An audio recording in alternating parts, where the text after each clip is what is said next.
We wanted to start this video off with a scripture from the Bible, from the book of the Ecclesiastes. There's a time for everything and a season for every activity under the heavens. There's a time to be born, a time to die, a time to plant, a time to uproot, a time to mourn, a time to dance, and a time to search, a time to stop searching, and the list goes on and on and on and on. And so with that in mind, we wanted to make this video because we're noticing that there is an increasing amount of breakups during this warmer weather, as we're sweating to death right now. Yes. No ventilation. There's a time to turn on the AC. There's No a time AC. to turn on the fans. Yes. But not right now because we're filming a video, and that Yes. would be a nice rumbling noise in the background. So yeah, and so you know, we're some of my friends, some of my closest people, they're dealing with this and they're just kind of like lost. a good starting point with this is like just why most relationships don't last. And you know, today as we were preparing for this video, I was thinking about like, yeah, in the Bible it says that, you know, the man that builds his house on sand and there's a man that builds his house on rock. And I think the same is true when we think about relationships, because you know, what starts bad ends bad, and that's the man that builds his house on sand, because when the storm comes, guess whose house is flipped over? It's the man who built the house on sand. But the man who builds his house on rock has a firm foundation. Mm-hmm. So I think majority of our problems come from the beginning stages of who we are, who we're yoked with, and the storms that are inevitable. When we do go through a breakup, it is very similar to the stages that we go through when somebody actually dies. So I didn't know what the heck to do on my alone time without a boyfriend next to me or a best friend or somebody distracting me. So I Googled and I did as Google said, you know. I said, you know, what do single girls do on their alone time?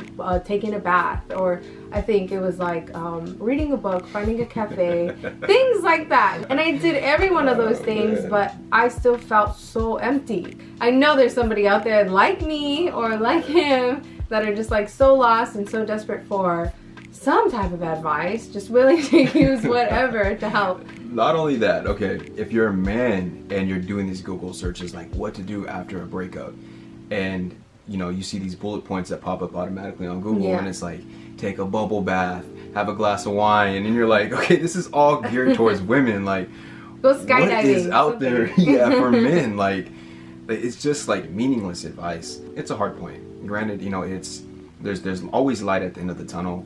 But when you're in the thick of it, when you're in the midst of it, and maybe you're on the floor crying right now. I've done that.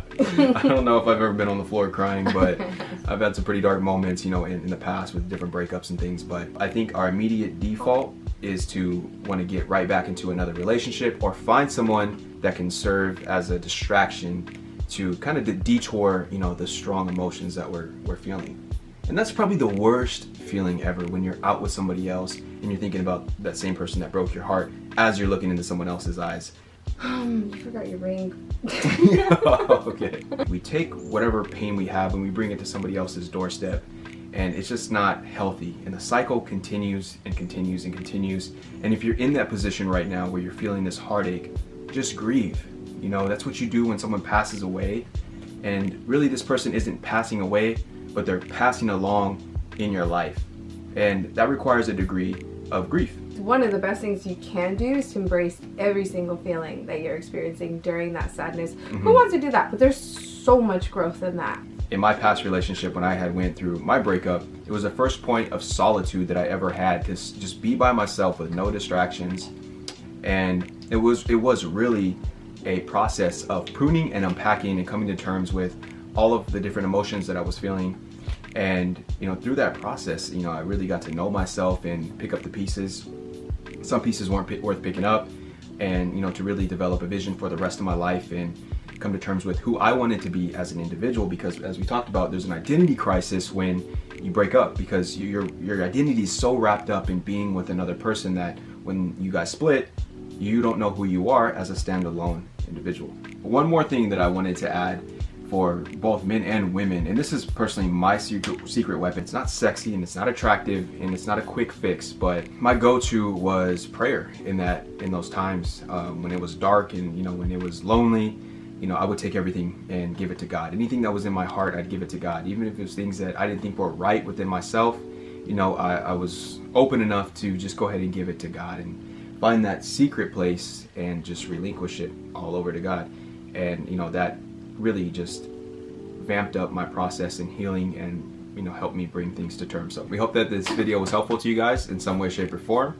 If you have a friend or anybody out there that's going through this tough time, and, you know, we just encourage you to share this video with them, or if you're that person on the other side of this camera, we hope that this is encouragement and a beam of light and a source of hope for you. I want to thank you for watching the video, and as always, we'll see you in the next video. Make sure you like, comment, and subscribe, and until next time, peace. See ya.